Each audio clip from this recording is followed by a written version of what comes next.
നമ്മൾ ചൂണ്ടയിടുന്ന കടവാണ് കേട്ടോ. മൊത്തം വെള്ളം കയറി നിറഞ്ഞു കിടക്കുകയാണ്.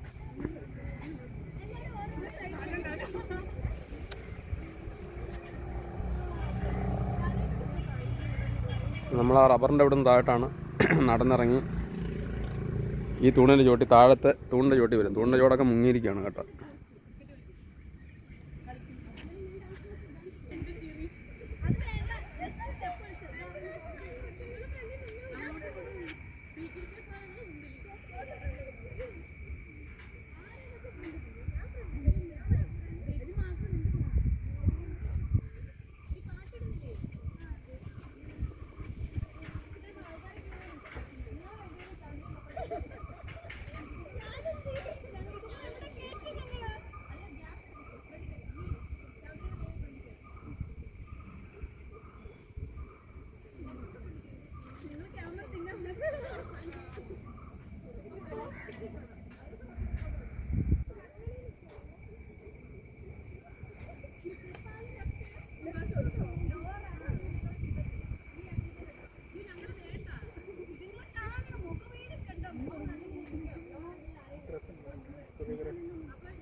വെള്ളം ഭയങ്കരമായിട്ട് കൂടിയിരിക്കുകയാണ് കേട്ടോ.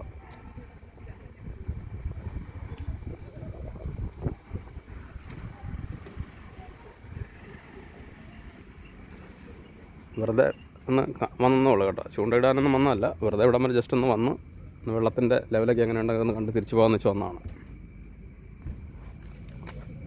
2-3 ദിവസമായിട്ട് നമ്മൾ എങ്ങോട്ടും പോയിട്ടില്ല. നല്ല മഴയും കാര്യങ്ങളൊക്കെ ആണല്ലോ. ഈ മഴയൊക്കെ മാറിയിട്ട് വെള്ളമൊക്കെ ഒന്ന് ഇറങ്ങട്ടെ, എന്നിട്ട് ചൂണ്ടയായിട്ട് പോകാം. ഇതുണ്ട് പാലം നിൽക്കുന്നതാണ്. ആ പാലം, ആ തൂണിൻ്റെ ചുവട്ടിലാണ് നമ്മളിപ്പോൾ ഇരിക്കാറുള്ളത്.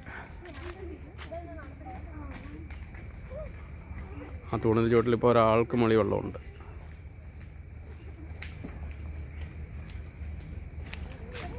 മീനച്ചിലാർ അത് ഫുള്ള് കര കവിഞ്ഞ് അങ്ങനെ 2 സൈഡിൽ മുട്ടി ഒഴുകി, അതുപോലെ വെള്ളം കൂടുതലാണ് കേട്ടോ. പക്ഷേ കലക്കലൊന്നുമില്ല, നല്ല തെളിഞ്ഞ വെള്ളം തന്നെ. ഇനി വെള്ളമൊക്കെ ഇറങ്ങി കഴിഞ്ഞിട്ട് നമുക്ക് വരാം.